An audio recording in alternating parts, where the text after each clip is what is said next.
Je te souhaite la bienvenue. Juste avant de commencer, une petite information. Cette vidéo est extraite de l'émission en direct La Ligne Rouge des Hauts Potentiels dans laquelle tu peux poser tes questions et obtenir une réponse personnalisée. Cette émission est diffusée en direct chaque jeudi soir à 19h, heure de Paris, 13h, heure de Montréal, dans le groupe Facebook privé des élèves de l'Université des Hauts Potentiels.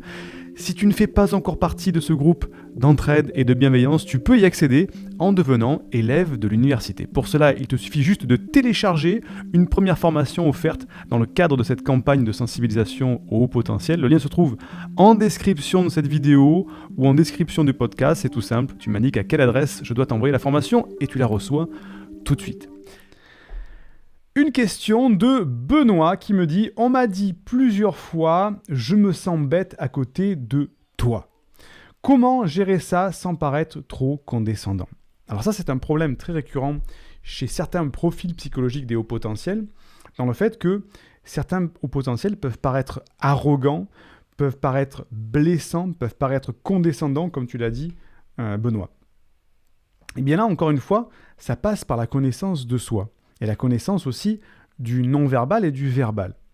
Et c'est pour ça que c'est bien quand on a dans un couple, tout à l'heure je disais, il n'y a pas de bonne solution entre couple haut potentiel ou couple haut potentiel et normopensant, parce que si on a un normopensant, si la personne est bienveillante, dans le couple, elle va dire, effectivement, là ce que tu es en train de me dire, c'est un petit peu condescendant, c'est un petit peu agressif, c'est un petit peu... Et ça permet de dire, ah tiens, c'est bizarre, pourtant je ne pensais pas que c'était agressif, condescendant. Donc le haut potentiel, pas tous les hauts potentiels, certains, ont un petit peu de condescendance quand ils parlent.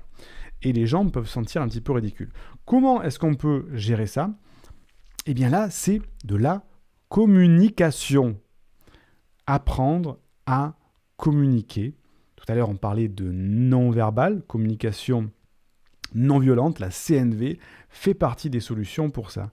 C'est-à-dire, ok, le haut potentiel a vraiment besoin d'exprimer plein de choses, et parfois il le fait de manière un petit peu condescendante.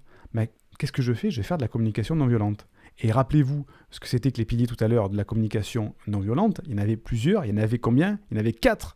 4 piliers. Il y a l'observation, les sentiments qu'il faut exprimer, les besoins, ne plus dire tu, mais j'ai besoin d'eux, et la demande, il faut, ça devient peux-tu.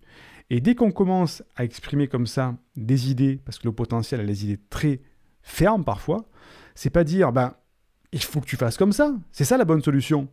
Parce que beaucoup de potentiels parlent comme ça, mais c'est ça la bonne solution, il faut que tu fasses comme ça.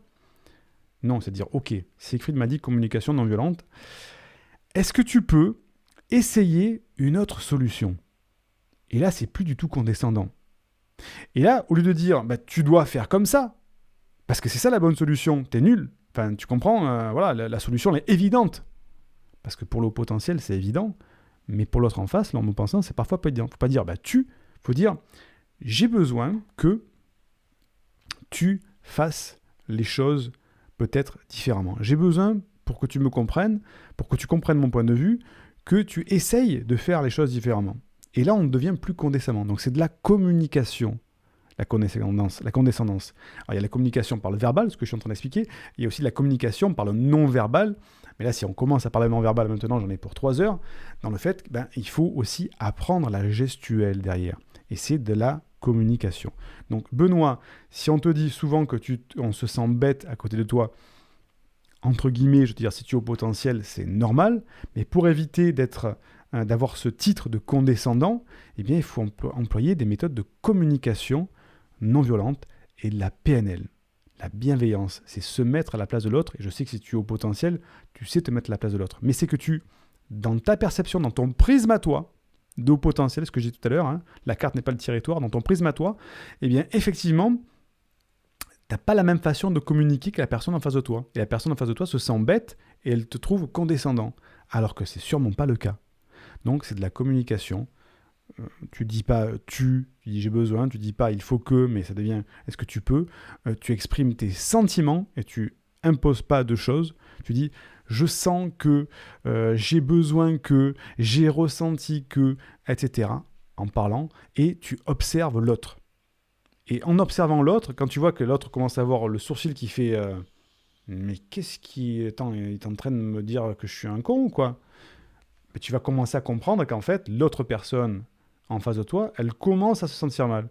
Et donc tu vas te dire, aïe, signal d'alarme non verbal, la personne en face de moi, soit je suis condescendant, soit elle est en train de se sentir mal, se sentir bête en face de moi. Donc tout ça, c'est de la communication. Il faut apprendre à communiquer. Communication non verbale, PNL, c'est très important, j'espère que je t'aurai aidé. Benoît!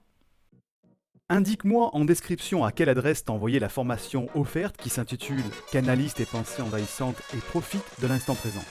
Et surtout, partage cette vidéo à une personne de ton entourage que ça pourrait aider.